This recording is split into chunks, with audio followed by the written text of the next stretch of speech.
నేడైనా రోజన్నది ఎప్పుడైనా ఒకలాగే మొదలైనా ఒకలాగే పూర్తయ్యేనా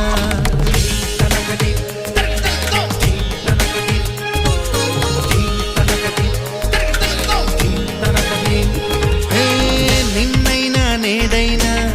రోజన్నది ఎప్పుడైనా ఒకలాగే మొదలైనా ఒకలాగే పూర్తయ్యేనా ఏ పూటకి ఆ పూటే బ్రతుకంతా సరికొత్తే ఆ వింతను గమనించే వీలున్నది కాబట్టే మన సొంతం కాదా ఈ క్షణమైనా